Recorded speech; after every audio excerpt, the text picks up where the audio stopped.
a simple way to encourage all your players to role play today on A Gamer's Guide to Life. Hi, I'm Bill Kenower, award-winning game writer, author, and creativity coach, and today we're talking about role playing. Yeah, role playing. And look, by role playing, I don't actually mean necessarily speaking in a funny voice or giving a dramatic recitation or interacting with NPCs in character. That's fine. And we have a lot of that in the game I play.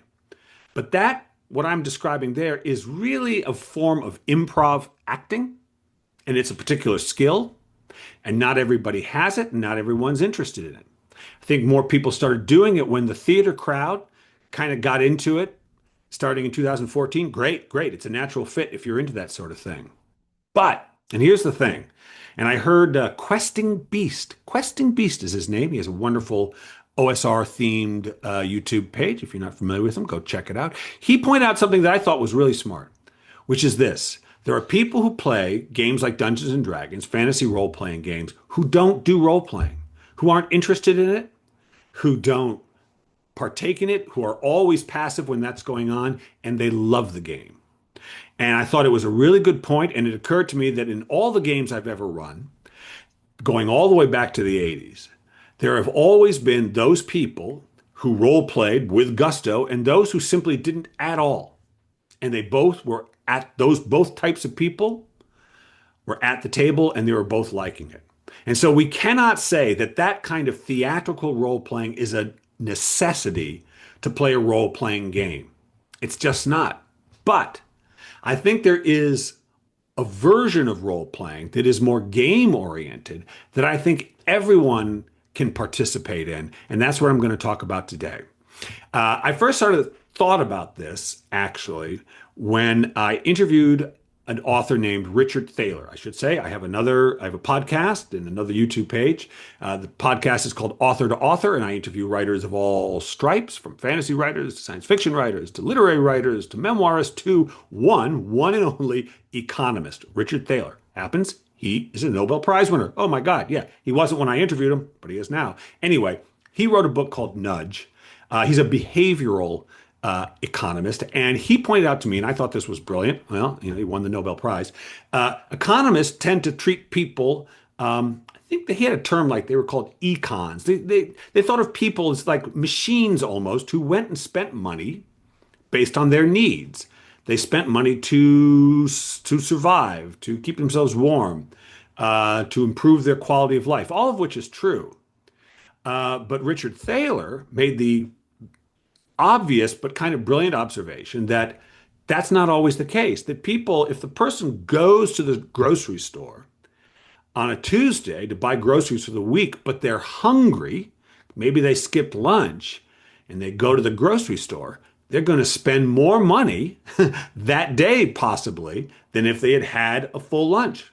Psychologically, they're driven to buy things they don't need because they're hungry, because that's how people operate. They do things that aren't in their best interest sometimes. And this is an important qualification or an understanding for D&D, the original role-playing game, which grew out of war games. Because initially, the characters were more like pieces on a battlefield that, through various evolutions of the game, individual players took on. So at first, there wasn't a sense of personality and backstory for sure. You were just playing that character and having them make decisions that you alone would make. Sort of like when I was trying to describe the game to people back in the 80s. I said, imagine if it was a chessboard, but you're in charge of the bishop and you're in charge of the rook and you're in charge of the knight. It was much more just strategic, pure and simple. But even then, they introduced the concept of alignment, chaotic, neutral, and good. And then from there it evolved to, good to evil and chaotic good and neutral good and all these different shades of alignment. And dungeon masters and players began to think about modifying their character's behavior based on their alignment. Well, what does this look like? Well, it looks like people making decisions that maybe aren't in their best strategic interest. Now, listen, I love strategy. It's one of the things I love about this game when I'm playing in particular. I like thinking, what's the best spell I could cast here? What's the best move I could make? What's the best power I could activate? What's the cleverest thing I could do to solve this problem? That's part of the fun of playing this game. But there is this other element. Uh, just last week, I was playing in a game of Dragonbane. That's the system I'm using now. And in Dragonbane, everyone has a weakness. You roll it up or you pick it, you have this weakness. Mine is I'm a bard and he's vain. The character who's playing essentially the cleric, also called an animist mage, but the cleric, his weakness is he always craves knowledge. Okay, so in this game, this campaign, we were down in a mine. We were down in a series of mine, and we were fighting. We just encountered these dark dwarves, and so a battle ensued. And it was going fine. It was going fine, but they were putting up some resistance. The dark dwarves were, so we were fighting away.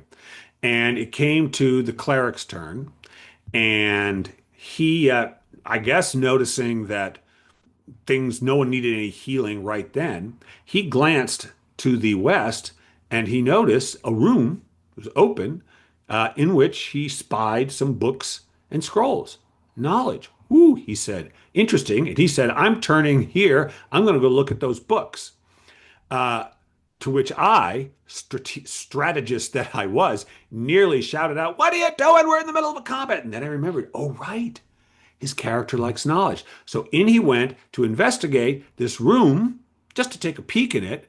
But in so doing, he stirred up this giant mechanized dwarf, complete with razor sharp claws. And oh my goodness, the battle got much harder at that point. There was nearly a TPK.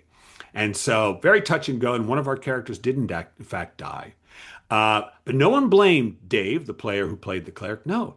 You see, he was role playing. He took an action that wasn't strategically smart, but it was in character.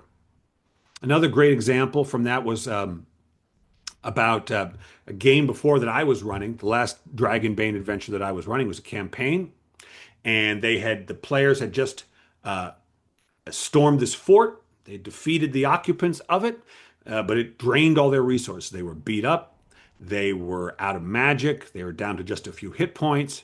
And they had also come upon this door beneath the keep inside the fort that had these gems in it and then some spaces for more gems. And they had what they thought were the correct gems to put into this door, which was locked.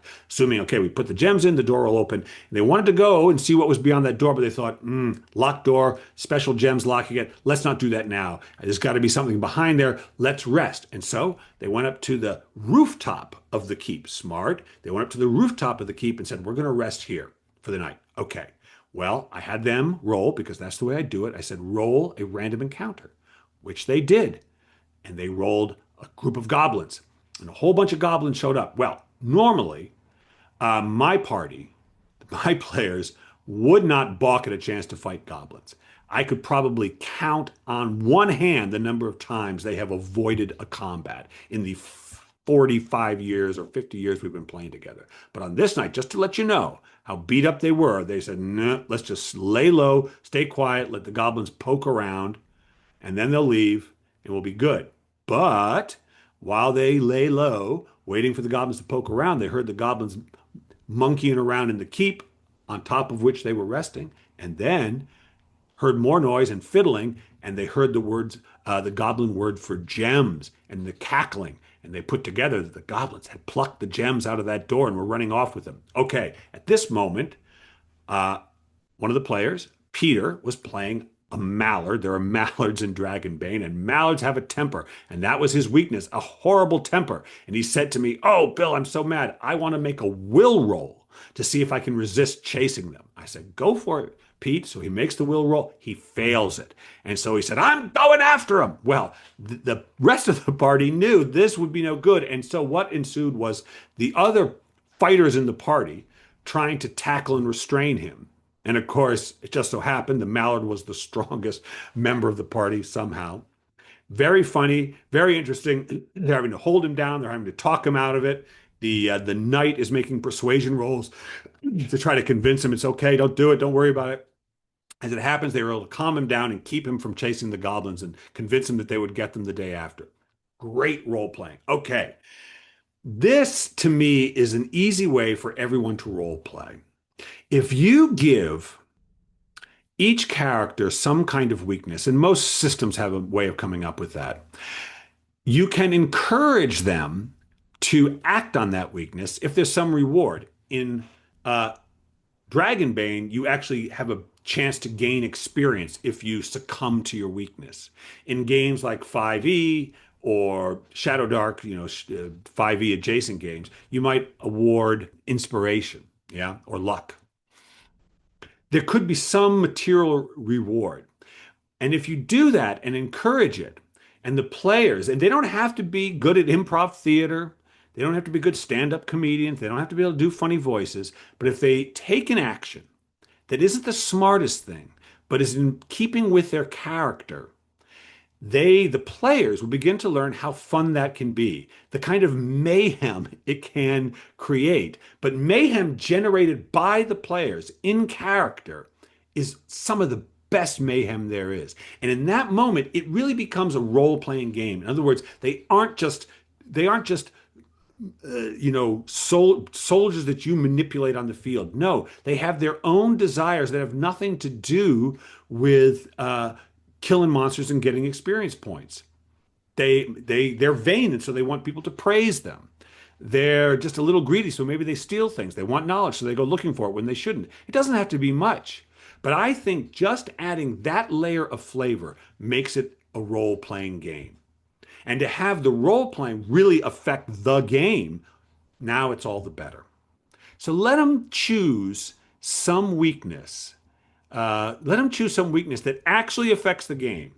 Not a weakness like one of the players end up with a weakness that always resorts to violence. It's a little tricky because it's a pretty violent game.